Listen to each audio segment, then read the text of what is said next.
বিরোধী দলীয় মাননীয় সংসদ সদস্য শফিকুল ইসলাম মাসুদ দুর্নীতি দমন কমিশনের ছাঁটাই প্রস্তাবের আলোচনায় গিয়ে আমাকে ছাঁটাই করেছে আর কি। আমি ব্যক্তিগতভাবে কৈফিয়ত প্রদান করছি মাননীয় স্পিকার সংসদে। বগুড়ার আমার নির্বাচনী এলাকা মোকামতলা উপজেলার দূরবর্তী দুটি ইউনিয়ন সৈয়দপুর এবং দেউলি ইউনিয়ন, এই দুটি ইউনিয়ন অনেক বড় ছিল। স্থানীয় প্রশাসন, উপজেলা নির্বাহী অফিসার এবং জেলা প্রশাসক যাচাই বাছাই করে গণশুনানি করে সৈয়দপুর ইউনিয়নটি যেহেতু গাবতলী এবং সোনাতলা উপজেলা সীমান্তে, এই কারণে সৈয়দপুরের সাথে নাম মিল করে সীমান্তবর্তী হওয়ায় নতুন ইউনিয়নের নাম করেছেন সীমান্ত ইউনিয়ন। এবং আরেকটি ইউনিয়নের নাম ছিল দেউলি ইউনিয়ন, যেটি গাইবান্ধার একদম কাছে অনেক দূরবর্তী হওয়ার কারণে স্থানীয় প্রশাসন এবং জনগণের শুনানিতে সেই ইউনিয়নের নাম রেখেছে দিগন্ত ইউনিয়ন।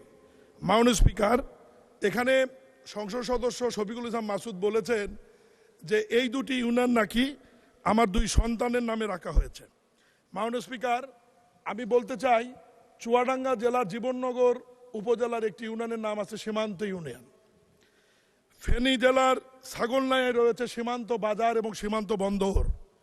বিবাড়িয়ার কসবা উপজেলায় রয়েছে সীমান্ত বাজার। কুড়িগ্রাম রাজীবপুর উপজেলায় রয়েছে সীমান্ত বন্দর। হবিগঞ্জ পৌরসভায় রয়েছে দিগন্ত নামে একটি ওয়ার্ড। সন্দ্বীপ উপজেলায় রয়েছে দিগন্ত সরকারি প্রাথমিক বিদ্যালয়। বান্দরবন চিম্বুকে রয়েছে দিগন্ত বাজার। এরকম নামকরণ সীমান্ত এবং দিগন্তর বহু নাম বাংলাদেশের বিভিন্ন জায়গায় রয়েছে।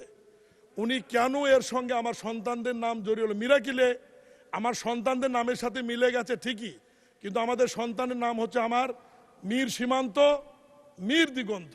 আমার যদি টেনশন থাকতো সন্তানের নামে করার, তাহলে তো আমি ইউনিয়নের নাম প্রশাসনকে বলতাম যে রাখেন মীর সীমান্ত, না হলে মীর দিগন্ত। কিন্তু নামের আগে তো মীর নাই। মাননীয় স্পিকার, আল্লাহ বাঁচাইছে যে মাননীয় সংসদ সদস্য বলেনি যে বিজেপি নির্মিত যে ব্যাংক সীমান্ত ব্যাংক লিমিটেড ওটা আমার ব্যাংক। মাননীয় স্পিকার, উনি দয়া করে যে বলেননি যে খুলনা থেকে পার্বতীপুরে যে ট্রেন যায় সীমান্ত এক্সপ্রেস, সেটিও আমার ট্রেন। মাননীয় স্পিকার, উনি যে দয়া করে বলেননি যে গুলশান একে যে দিগন্ত টাওয়ার রয়েছে, সেটিও আমার। মাননীয় স্পিকার, আমি বিরোধী দলের সংসদ সদস্যকে অনুরোধ করব, দিগন্ত টেলিভিশন আমার না। মাননীয় স্পিকার, দিগন্ত টেলিভিশন আমার না। আমি অনুরোধ করব যে কোনো বিষয়ের মধ্যে ব্যক্তিগত আক্রমণ করে তথ্য উপাত্ত না নিয়ে এটা না বলার জন্যে আমি মাননীয় স্পিকার অনুরোধ করব তার এই বক্তব্যটি সংসদ থেকে এক্সপান্স করা হোক। আমার এটা ব্যক্তিগতভাবে আমি হেয় প্রতিপন্ন হয়েছে বলে মনে করি।